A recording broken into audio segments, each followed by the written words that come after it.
We just want to touch firstly on the escalation of attacks that are happening in Ukraine from Russia. We've seen the devastating missile attacks that have been taking place over the country. I know that you've been announcing some missiles or some systems that we are going to send to the Ukrainians to help them deal with some of these attacks that are coming in. There was a firm resolution from the UN Council to support Russia unanimously... Support Ukraine. Support Ukraine yesterday, which is hugely important. Can you just explain a little bit about these systems and how that's going to help the Ukrainians?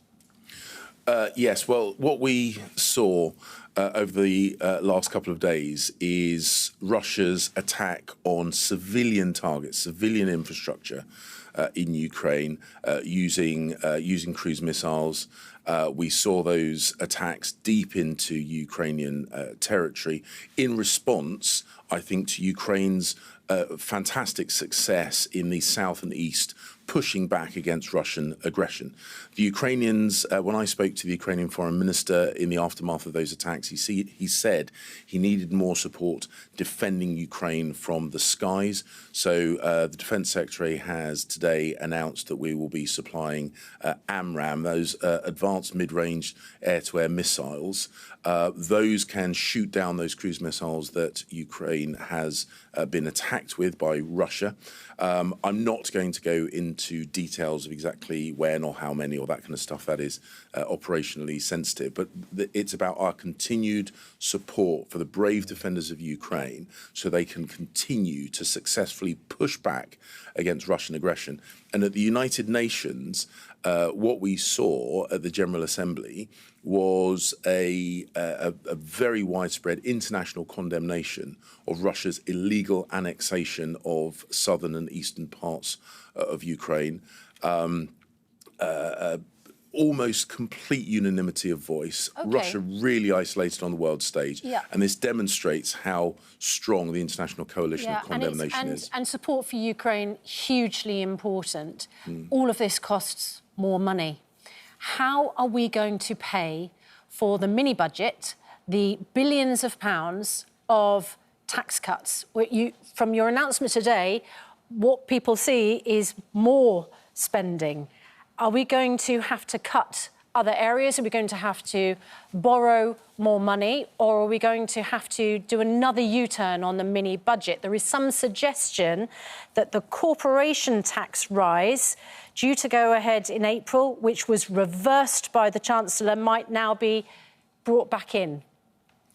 Well, the point that underpins all the things that we're doing, the Prime Minister's plan, she made this sales pitch when she was running for the leadership, and this has been what underpins the things that she has said and what the Chancellor has said, is we are going to grow the economy. And so much of the conversation we've had over the last few years has been about, how we divide up the amount of money that we've got in the UK economy. It's about having a quite short-term view of the balance between tax and expenditure, and that balance is important. But what I think we've forgotten to do over the last few years is to talk about the most important thing, which is growing the economy. That's why the Prime Minister has announced those investment zones. That's why she is going for a reduction in the taxes that have been stifling the economy for such a long time. You think the corporation tax increase would have stifled growth, so you're going to stick with that, not going ahead with that corporation tax rise? Is that one of the stifling tax rises? So let's just talk out loud. Let's just say out loud what the alternative would be, and let's just see if it sounds sensible. So I've been contacted by a number of businesses who were really worried that they were about to go under. They were really worried that their energy bills would mean that they would have to close up shop, let people go, cease trading. Yeah. And what the mini-budget did is it protected them from those energy price hikes, which were already putting massive pressures, even before the increases, massive pressures on those businesses. And what we've said to those businesses is we want them to keep going. We want them to grow. Well, we want them to employ people. But they need certainty, don't they? And we've already seen a U-turn on the top rate of tax. So I think what those businesses want to know is, are you going to stick with the plan not to increase corporation tax? Yes or no? Well, look, the point that we're making is we've got a 70-year high tax burden. OK. Things but that's that have good. been, that but hang means on, Susan, those businesses can plan, can't they? No, it's not good. No, it's good that you're ruling out the good. rising corporation tax, that there won't be a U-turn on that. That's good for businesses because they need certainty and they need to plan. So the point that we're making is when you have a 70-year high tax burden, putting up taxes even further is not going to help stimulate economic growth. And the Prime Minister has been absolutely clear, the Chancellor has been absolutely clear, they are looking to stimulate economic growth. That is what pays people's wages, that's what keeps people in employment, that's what generates the tax revenues that the government then spends on those essential public services, both here in the UK, which is, of course, the vast bulk of our expenditure. But I'm not making a value judgment on tax rises or not, on corporation tax or not. I'm asking, can people be certain when they listen to government ministers that what you're saying is what's going to happen? Well, the Prime Minister has been absolutely consistent. The Chancellor has been absolutely consistent that our plans are about growing growth. We will make the decisions, and the Chancellor will be.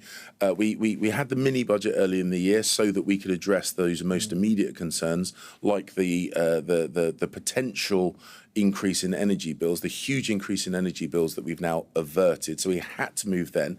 Obviously, the more detailed, fuller budget will happen, as we now know, 31st of October. Can we just ask, after that meeting of the 1922 yesterday, some have said it's the worst one ever. There's a real sense of foreboding with the trust that the backbenchers have in the Prime Minister. Do you feel that, James Cleverly? Does she still have your complete support? Can she get you through this mess?